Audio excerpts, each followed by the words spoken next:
This is Create Media Profiles with Elizabeth Frederick for collaborative creators. We're going to start with the beginning and talk about how branding is a key focus of media output. When you're engaging in social media, professional media, pretty much any online source, the brand that you portray within your profiles becomes important. It should be consistent, it should be engaging, and it should illuminate the services or the products that you offer or the persona that you want to portray. When you're engaging in media platforms, it's useful to know what platforms are used for what. There's so many out there that it can become overwhelming. I know even as someone who's teaching it, I too can become overwhelmed with how many different platforms there are and which ones are good for what and who's using them. So we're going to break down some of them tonight. We're also going to talk about the difference between open source versus the ownership of your content and different platforms that you can engage with for those sources. And then we're also going to talk about the power of collaborative sharing.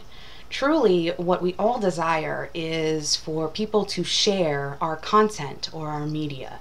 The more that we share each other's content, the more that our own content will be shared. Some of us will say, and there's a networking organization, BNI, that will say that it's givers gain, and that idea flows freely within the media sharing marketplace. A lot of bloggers will get together and they will talk about the same topics, but then collaborate together to share their information and to host webinars and to host events that they're marketing to their tribal audience, but they've gotten the power of sharing to each other's audience all at the same time. So then their marketplace becomes bigger and their information becomes more valid. We're also going to talk about, are we ever separate from our brand? So it's not only important to know the difference between the platforms, but then how are we supposed to use them? Are we supposed to use them for our own personal purposes and it doesn't matter what we say on them or who sees it and it's only necessarily our family and our friends? Or is it bigger than that? Is it a profile that anybody can see? Is it a profile that someone with my business is going to connect with me on? And unfortunately, because a lot of us started on media platforms just as our own person and not necessarily our business, that distinction becomes blurred all the time. That's why consistency versus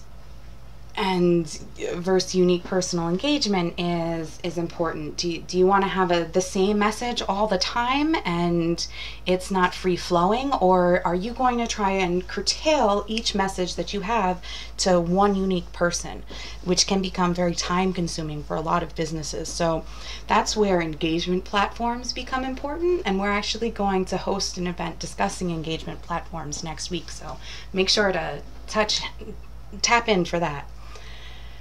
Now, we're also going to highlight the fact that people like business pages, but they join groups. So when you're engaging in your own media organization, you have to think of, well, I have this business page. How am I going to get my business page out to my ideal clients? And because people join groups, the content in a group is more likely to hit their news feeds, especially if you're working on Facebook, than if you're just posting content within your business page. It's a good idea to almost create a group or join groups to then share your business page content on those groups. So then it's this dual engagement. Then the last thing we're going to discuss is make an event and share. I find that when I'm searching for events, I typically do it within Facebook lately, but a lot of people will, like I had issues with my my event link, and I wasn't sure if people were able to see it. Some people, when they're doing events, they don't put the place that they're going to have it. One of the awesome things about Facebook is the fact that they are so big that they can connect with all the other platforms. So as soon as you put an address in there, it'll pick up the address with Google Maps and then show pictures of the area. So that's just one thing that we're going to highlight. Then the next thing that we're going to go into is we want to illuminate what we've created. We want to illuminate those profiles. We want to make it so someone is seeing what we're producing and it's not just for our own benefit. Businesses always want to be successful and recognized, and they want to have a brand that if you see their logo, you'll know right away that that's that company. Some of the brands that do this really well are big corporations like Target, Starbucks, Ben and Jerry's. And what's kind of cool about those brands is that their logos have become so recognizable because they also share on these media platforms like Instagram and Snapchat. I know Ben and Jerry's had done this campaign where they were having people take photos of them eating the ice cream and such like that. When you're making posts, you want to have an authentic message, and it must be consistently shared. So you can make a message or you can make a post, and you can do it sporadically here and there, but then when you're doing those sporadic posts, Facebook isn't really recognizing you, or these media platforms aren't recognizing you and putting you in news feeds as if you were making consistent posts that's building an audience. So when you're making your profile, you have to ask yourself, who is my tribal market? Where do they engage? And can I solve a problem for them? You want to make sure that your customers are in the platforms that you're marketing yourself. So if you have a cream that can help aches and pains, and it's geared more towards an older audience, then it's not going to help you if you're marketing on, say, Snapchat, where it's mostly millennials and it's a younger generation, unless you're marketing that, say, the lotion smells really good, or it's got a unique color or something like that. Once you figure out where your tribal market is, you want to join them. You want to create an event, or a document that you can use to show them and teach them how to solve the problem that you've decided that they had, or you've asked them what they've had. I find that instead of just coming up with a product or coming up with a lesson, and expecting people to want it, you instead have to ask your market, what are they looking for? What are they struggling with? What do they want to learn about? And once you've created this event or document, you want to share it.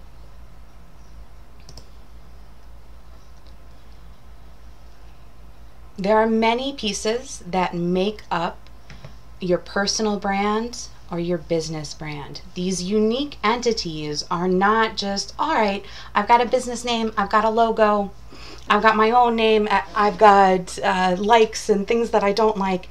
It's important to have some separation, but to also know how they inevitably always connect. As I mentioned before, when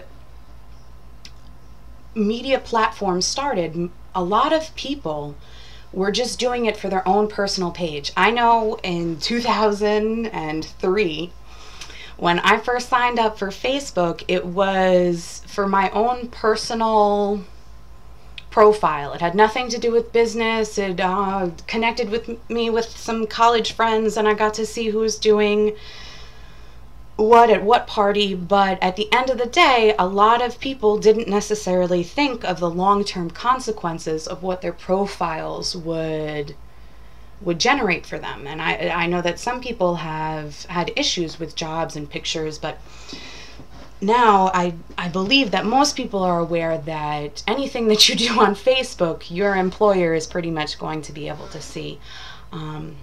Especially if you don't manage your public and private and personal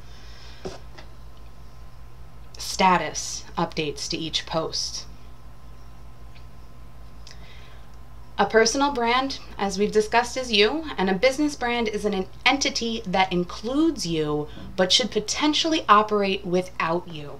So when you're thinking of that, or you're applying that to when you're making your profiles, you want to have your business reflect what your mission is and what your vision is, but at the same time have a bigger overview or a larger overview of what your business is doing. So it's not just you, it's an entity or a life all within itself. Unfortunately, the ability to search for you based on information from your business is always a possibility, and people will search for both. Try to friend you before liking a business page, and look for authenticity across all platforms.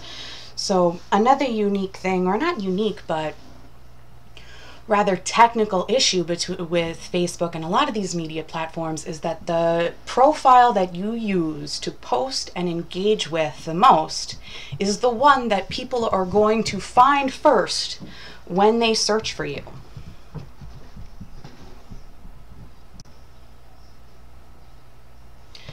Media algorithms find what is relevant and shared most when searching for something, as I just discussed.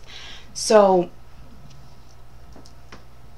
this is what creates that blurred understanding and impact of social media.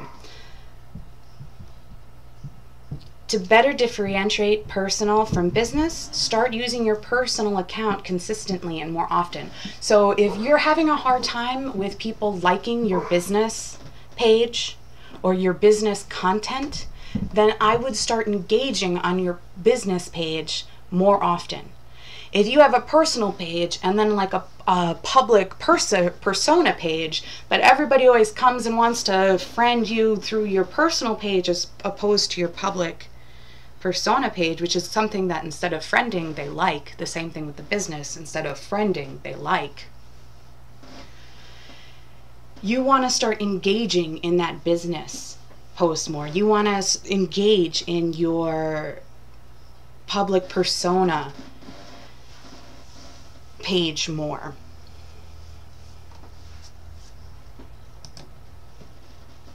And then when you're setting up these profiles, remember to don't get overwhelmed. Just because you can have so many profiles and pages, that doesn't mean you have to have them all. Start out with what you are comfortable with. Make sure that you can spend time posting to them before publishing to the public. And create a manageable posting schedule. So one of the best advice I think that I got from somebody was to spend 2 weeks and to start posting on a schedule for that 2 weeks. So either you can set up an engagement platform that's going to post all the time for you, so you can sit down on like a Sunday afternoon and you can set up all your posts for the week or all your posts for the month and on a time basis, or you're gonna have to schedule time each day to make it so you can engage in all of these platforms. And now when you start something like that, for a goal, your first and second day, you're really amped up about doing it. On your third and fourth day, you kind of have to think about it.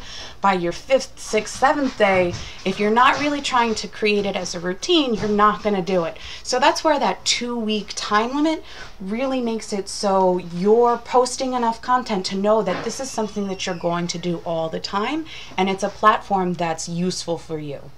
Once you've seen that, then you can make your profile public and everybody can see it, and then that posting schedule is going to be looked for from your customers.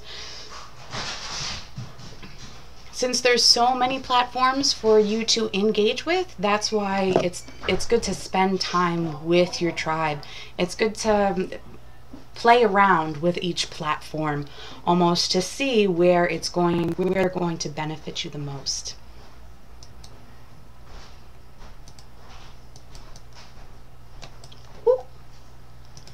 Sorry about that. The first platform that we're going to talk or break down is YouTube. YouTube has, well, the numbers are right there. YouTube has over 1 billion users. Its usage is up 40% since March 2014. Your largest age demographic is 25 to 34. And what's interesting is that YouTube actually reaches more 18 to 30 or 34-year-olds and 18 to 49-year-olds than any cable network in the US. So when you think about this, you have to understand that video marketing is ever on the rise.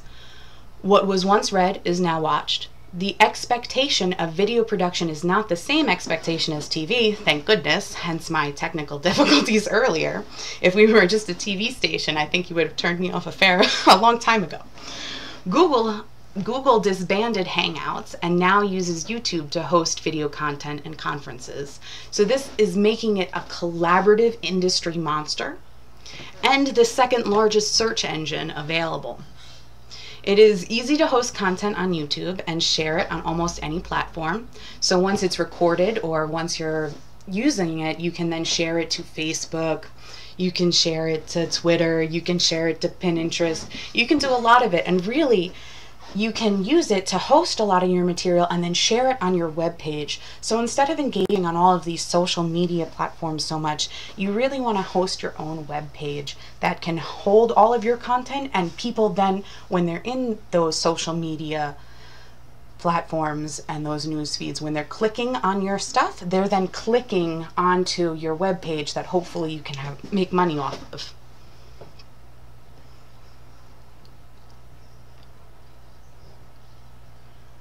Start with the basic concepts of your brand when you're going onto YouTube and appeal to the how-to video consumption market on there. So a lot of the videos are anywhere between 30 seconds to 10 minutes to 15 minutes. Because now Google Hangouts is using the platform for their webinars, you can have videos that are 45 minutes to an hour, but really when you're trying to do short snippets for your media platforms, you want to keep your videos anywhere between 30 seconds to 10 minutes. They say that once you're over that 10-minute mark, no one's really paying attention to you, or no one's really paying attention to the video any longer. The other thing that helps when you're making these videos for these social media platforms, and not necessarily for YouTube, but to share it on other platforms, is you want to have your what you're saying also text at the bottom going at the same time, because a lot of people when they're scrolling through their phones they don't have the sound loaded. They're just merely scrolling through, and it's something that they're reading and visualizing, but they're not hearing it. So something to watch for is to have written content that goes with the video.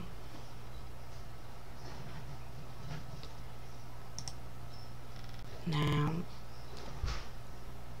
the next thing that we're going to discuss, or the next platform we're going to discuss,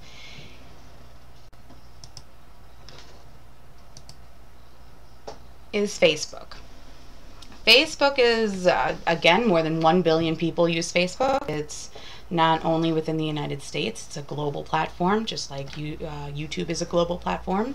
71% of American adults with access to the internet use Facebook. 83.6% of Facebook's daily active users are outside of the US and Canada. So when you're engaging on Facebook, not only are you creating an audience or gaining an audience that's within the United States, you also have the ability to gain an audience that's international. Really, a lot of these platforms are are driving towards an international forum. They don't just want to focus within the United States or within Europe or within Japan. Instead, they want to have encompass everybody and engage with everybody. 82% of online adults ages 18 to 29 use Facebook. 56% online users ages 65 and up use Facebook, and 79% of those ages 30 to 49 use Facebook. So really, this is the platform that has one of the highest percentage rates of people at any age engaging within the platform. I know when I mentioned how I started in 2003 using Facebook, and Facebook really started out as a platform for college students to engage with one another, and when it was first becoming hip or of age, they were allowing one campus at a time to go, and then gradually they had to open it up to everybody. Again, there's a high percentage of female and male users, so if your brand is something that appeals to either gender or just one gender, it's still a good platform to use. There's also a high percentage of Facebook users who have an income over $75,000 and who have an education higher than high school, so it's a higher education. Facebook is consistently competing to be the go-to information and engagement giant. They now compete with YouTube for video hosting, as they now do Facebook Live.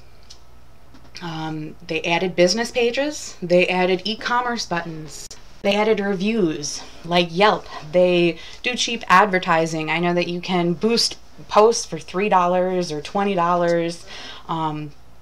They really try to get you with their cheap advertising, or their supposed cheap advertising that can become very, very expensive if you're not properly using the analytics that go along with the posts that you make. They have groups, and you can offer event pages that link anywhere you want, so long as it isn't sexually explicit or reported.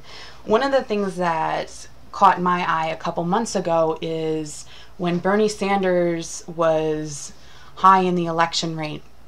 He had a lot of the Facebook group pages, and people were following them, and it was a way to get information. And then once there was a conflict, or someone didn't like their page, they started reporting it to Facebook, and then Facebook took it down.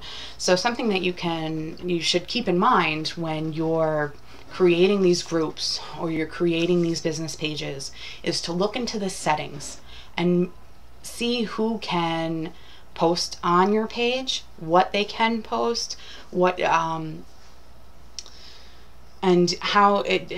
can post, and remove it.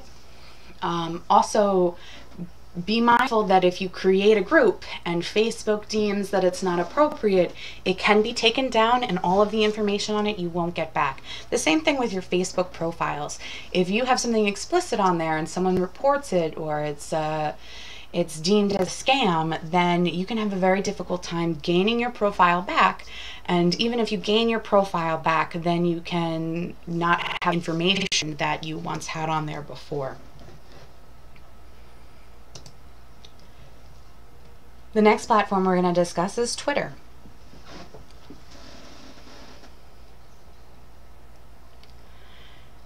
Twitter is not as engaged as Facebook, but 23% of all internet users and 20% of the entire US adult population use Twitter.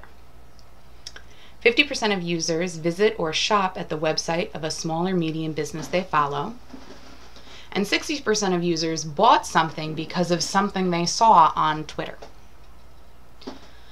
The age range is 37% 18 to 29 and 25% to 30 to 49. Now, what I find interesting is that on Twitter, your percentage of female users is a lot less than your percentage of male users. and your income level isn't as guaranteed as, say, Facebook or other platforms. So you're not engaging with clientele that have as much money to spend sometimes, and they also don't necessarily have the higher education that you may be looking for, depending on your product. Tweeting started as a celebrity and industry leader communication tool, and it continues to be such with 140 characters, hashtags, and shareable viral brevity being the key. There was a rumor that Twitter was going to increase the amount of characters that you could have when you were posting, and that was shot down, and the CEO said no. 140 characters is what we're going to keep, because the point of Twitter is to keep the content short. When you're engaging in this, you want a concise, clear message. This resource encourages following, retweeting content, and keeping it simple. The younger generations occupy this space and are more active on this global platform. However, the market is expanding to all users similar to the progression of Facebook, but isn't looking for as many personal details. So when you create a Facebook page and you're doing your personal profile or your business profile or your public persona or the organization that you're running, they want tons of information about you. They want to know who you are, what you're doing, what's your legal status, where can you find you? Are you open all the time? Are you available on email? Are you on this platform? Really, they ask for a lot of information. When you create a Twitter profile, that isn't so much of a focus of the platform itself. While they want to know your personal information, they've already collaborated with Facebook to get a lot of it. So to constantly keep going back and asking those things, or to ask for you to make another profile similar to that, isn't what the developers are looking for you to do. You'll find that on a fair amount of the different profiles or the profile platform engagement systems, because they know that Facebook is a huge information hub, and most people are already on it. So when they're looking for you to connect on their platform, they don't want to bombard you with extra details or facts that they really don't need. Another platform that you can use is Pinterest, or it's not Pinterest, it's Pinterest. See, when I first started looking for this, I could never find it because I would do pin and then interest all at the same time. But it is not that. It's Pinterest. 28% of adult American internet users use Pinterest. A pin on Pinterest has a half-life of 150,200 minutes. What that means is that the ability for someone to see your Pinterest pin is a lot longer than the life of a Facebook post or an Instagram post or a Snapchat post. More than 14 million articles are pinned daily.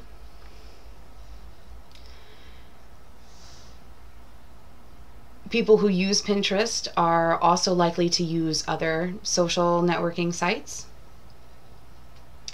However, what was interesting was that more than 1/3 of Pinterest users choose Pinterest over Google search. So if you're a teacher and you're looking for a specific craft to do for a holiday or to do for an assignment, they're more likely to fit into Pinterest directly than to go through your Google search.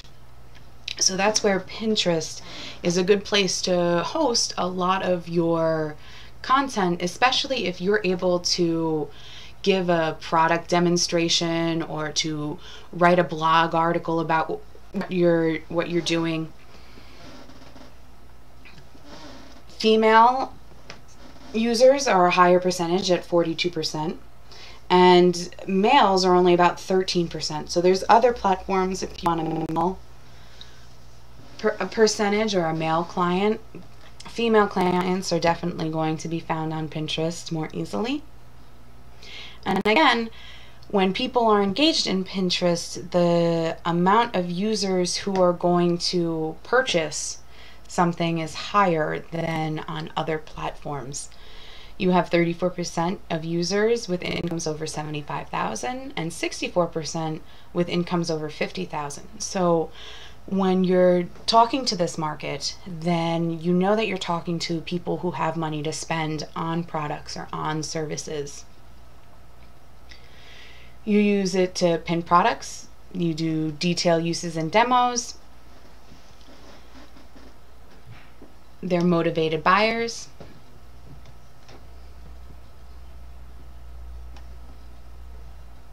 And we're going to move on to the next platform, which is Instagram. Now I'm going to ask, I haven't been able to switch back my screen as much as I'd like.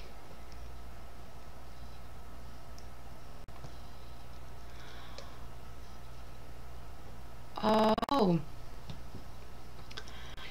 One of our users had said that you can change Facebook ads so they only get paid if you get a conversation.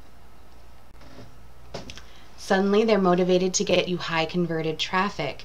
So with that in mind, your cheap advertising could be even cheaper if, say, no one clicks on your boosted post, but you're hoping instead that people click. Google Ads will also do the same thing. You can have the ability to post at the top of the news of the search feed all the time, but then only have to pay for the ad when someone clicks on it. That's a really good point that was made by one of our viewers. If you are looking for any type of printing or media, you should definitely check out Essential Tech. I hope I said that right. I'm sorry if I didn't. We're going to go back to Instagram. And if you have any profiles that go into these media platforms, please feel free to share them on our chat so then we can follow you or we can subscribe to your pages. It's really helpful to collaborate among each other to make it so message gets out to more people. Now the daily users for Instagram is 75 million, so it's not as high as other platforms, but it's still useful, especially if your products are photographable, if they're memorable, if you're doing crafts, if you're selling hair products, if you are a hairstylist and you're doing these awesome hairstyles every day. So it's not like these platforms are just for online businesses. I know that I've heard a fair amount of brick and mortar stores say, and even when they're going on to these educational seminars or webinars, is it's really going to be useful for me as a brick and mortar store. Instagram, if you're able to create cool pictures, is definitely someplace that is good for a brick and mortar store. If you're creating something where it's something that people can see or it's tangible. Again, you have a high percentage of users who are young, with 53% being 18 to 29, 25% being 30 to 49. And once your population gets a little older at 50 to 64 and even over 65, it's going to be 11 and 6%. The gender balance for Instagram is pretty equal, which is a good thing for most businesses. Or if it's not either way, you're going to be within a base that's beneficial to you. And again, you're going to have people who have an income to spend on products or services when you're engaging in Instagram. When you're engaging with that clientele, you're presenting to a creative and imaginary audience. They, again, encourage short videos being posted, images and graphic content. So if you're looking for graphics, some of the resources that can help you edit them are Canva, PicMonkey, PicCollage, and Ripple for short videos. When you're making these photos, it's important that you have the rights to them for some of them, especially if you're business. So we're going to have a lesson in the future that talks about the ownership of content, and if it's something that belongs to you or something that belongs to somebody else. But in the meantime, if you're looking for an open source image or something that you don't have to worry about the rights to, I'm sorry about the lettering, but Pixabay is someplace that you can go to, and it's a whole bunch of people who focus on graphic arts that post their pictures or their graphics on the platform that then people can use, and some of them, they don't even require you to give them credit for the picture. They just say, oh, you can take it. Now, it won't be so easy to necessarily manipulate the picture for the sizes, but some people can even still get around that once they've started utilizing graphic imaging resources more. Our next platform is Snapchat. Snapchat is not necessarily a social media platform, but it's becoming like that. One of the interesting facts about it is that the content only lasts for 24 hours. So if you take a picture and then post it to Snapchat, you're not going to see it, and you do that on Friday, you're not going to see it on Monday. And this platform really appeals to the younger generations. If 45% of users are between 13 and 24, 25% are between 25 and 34. And then as the generations get older, it's less and less of a percentage. But what appeals to them is the fact that you don't have to have an eternal persona. You don't have to worry about some photograph or some image that you posted one day affecting you 20 years from now, or 10 years, or even a year, 6 months, a week from now. That's not going to happen because it only lasts that 24-hour window. So really, you can become a new persona every time you post to Snapchat. Will that help you gain followers or customers? That's to be debated. But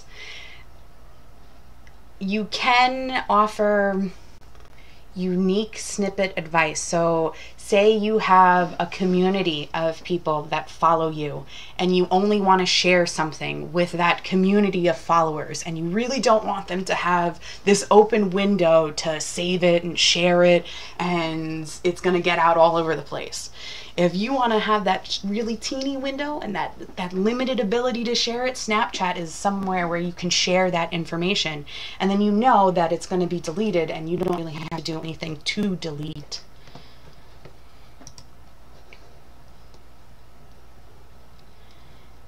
Now, the next platform we're going to talk about is LinkedIn. LinkedIn is a professional social media platform. A fair amount of users are very particular on who they connect with. They're particular about having profile pages visible to the public. They are particular about what's seen on the profile or what they house on the profile, because it's not just their friends and family. They know that when they're creating a LinkedIn profile, and we know that when someone is creating a LinkedIn profile, they're really creating an open resume for the public to see.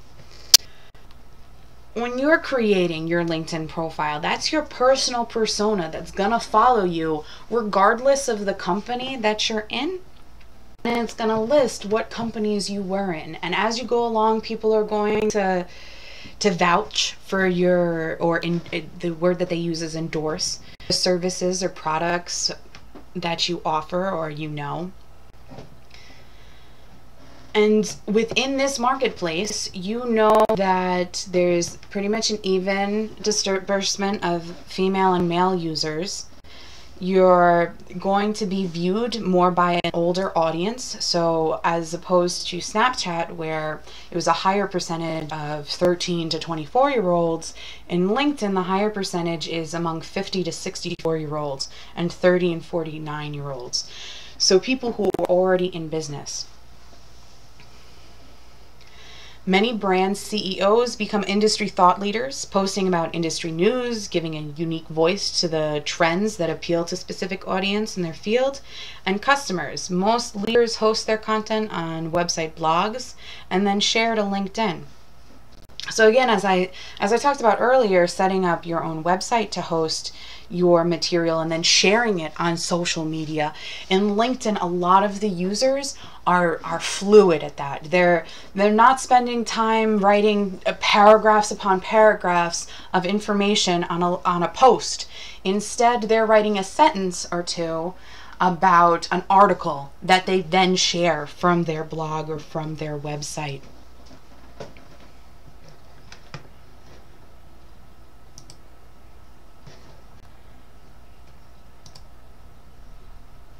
Now, some other platforms that list products and services are Amazon, eBay, Etsy, Udemy, Wyzant, and there's more. I think I read an article before that said that there is 32 platforms that you could use to sell products and services.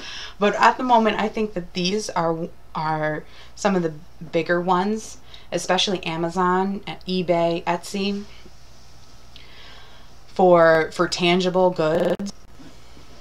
And what you do when you offer products or services within these platforms is you're expanding your ability to reach people. Really, Amazon does a lot of advertising for you. eBay will even advertise for you through their search engines. So will Etsy. Fiverr is more for tech savvy services. So if you're able to produce web content or CEO tracking or some of the others, graphic imaging productions, then Fiverr is really going to be a place where you can see jobs that people are offering, and then you can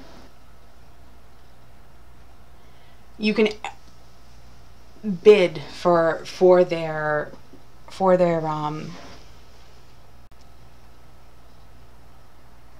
job. Udemy hosts e-courses. They have this belief that anybody can be a professor, and that you can either host your e-courses for free or you can have people purchase your e-courses, which I think is a really cool concept, because then you're creating courses for people that don't have advertisements or ads all over the place. Instead, they're paying for this tailored course that you offer. Wyzant is for online tutors, and they have tutors in everything from math, science, history, English, calculus, and more. Some of the open source platforms that are available for your information are academia.edu. If you have a degree and you wrote tons of college papers and you have a thesis that you wanted published but never got published, this is a place where you can host it, and you can see if people will engage with it. So I know in law school I created these very in-depth outlines for my corporations class, my tax class, my ethics classes, and I wrote these really cool, well, they were cool to me. I didn't think they were so cool to people, but some people have actually been sharing it lately. But I did philosophy papers and I posted those on there, and people have been actually reading and engaging with them. So I thought that platform is a useful service, because also the people who are on it are also academics. So they're working for universities and colleges, and it's also international. So your word is going to get out, and it's going to be a little different than if you just have it in an open social media platform, because it's really tailored to us. Then, as I mentioned before, there's Pixabay. Pixabay is an open source for graphic images. Blender.org is a place for you to do graphics, 3D imaging, 2D imaging, and they actually have a school that can help teach you how to do it. And then github.org is for coders. These are platforms that are for individuals that are trying to learn how to become tech savvy or already are tech savvy. Can you think of others, or do you use other platforms to host your material? I'm going to open that up to our audience to see if I have any.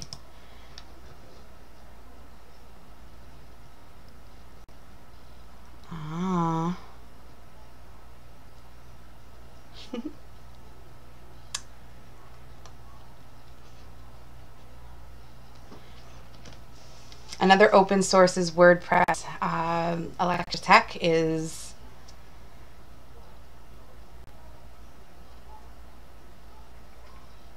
correct about that. And that open source is just a type of license. It means that it's shareable content that and replicated. She's dead on with it. So if you're paying attention to our chatting, then Electric Tech again is correct with the open source, that you can look at the program code and replicate it. Now we're also going to talk about how to create Facebook groups and if they're beneficial or not. I don't have any other screens for the Facebook groups. I'm sorry, I have some technical difficulties with it. But if you've ever hosted a Facebook group, or if you've joined a Facebook group, you can type in on Facebook in their search, groups discover in their search engine, and then there they will give you a whole bunch of groups that are just friends.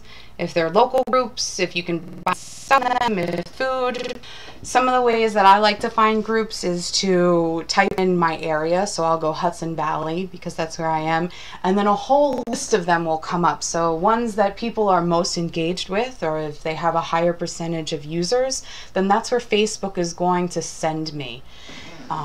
Because in their algorithm setup, they're looking to, that's where people already are. So that's where they're going to send you.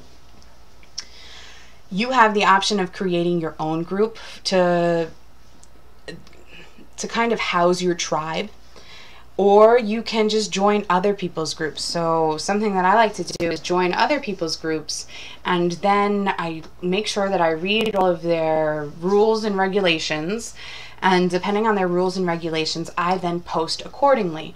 So if one page says that you can post about your business on Mondays, I will post about people's businesses on Mondays. If they say, oh, you can post about your events on Wednesdays, then I'll post events on Wednesdays. What's tricky about the groups is that you can get kicked out of them. So if you don't, and your posts can either be approved or taken down, you have to make sure that you're following their rules and regulations, so then you don't become someone who's kicked out of groups often. And also, if you're in tons and tons and tons of groups, sometimes groups won't let you join them because they think that you're going to spam their group. So that's where sometimes it's helpful to have more information on your own profile or your business profile that's public, so it demonstrates that you are a real person. You're not going to necessarily spam them. You're there to build the community as opposed to harm the community. And then beyond creating groups, we also have the ability to create events. And to do that, if you go to your own page and on, if you click on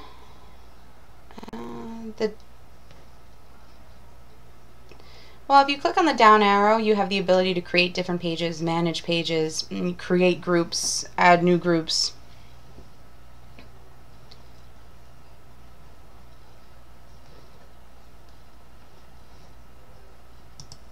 But then if you click on your page, especially if it's a business page, they're going to have an events tag or a button on the side, left side.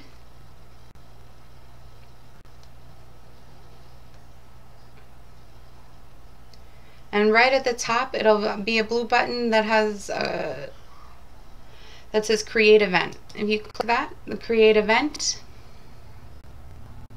I'm sorry, I wish I could show you my screen so then it'd be able to do that, but I wasn't able to navigate that enough. So for the next time, I will be better equipped, because for everyone, this is all a learning process. When you do your event name, you want to keep it short, clear, to the point. If it's free, sometimes it's helpful to say that it's a free event right in your title, because that'll get more attendees. You want to make sure that you have a location. Even if your location is virtual, put one there. If your link isn't right at the beginning, then change it. But if you have a location, then that's better than just letting it hang there. You want to have a description of your event, and when you do this description, don't just put a sentence that says, "Oh, we're going to talk about Facebook pages," or "we're going to talk about media platforms." And you want to have a detailed description of what you're doing. In fact, the more information that you have there that says what you're doing, the more that you're going to appeal to your audience. So if you're doing an expo, and within this expo you're going to have free bouncy houses, you're going to have face painting, you're going to have 20 authors that are going to be there, you want to say not only that you have those things, but who the authors are, and at the same time to collaborate with the people that you're working with, and to make so your event is shared with the people who are participating in your event. Write who they are, tag them if possible. Make it so people are not clicking on that and saying it and then questioning what this event is. So you want to give them as much information as possible. You want to tell them if there's a fee for it or if it's free.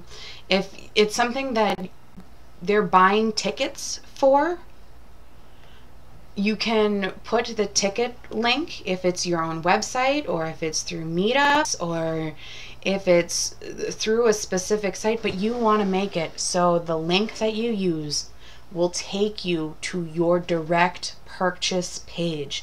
So when you're looking it up yourself, or you're going to your purchase page, copy and paste it from your top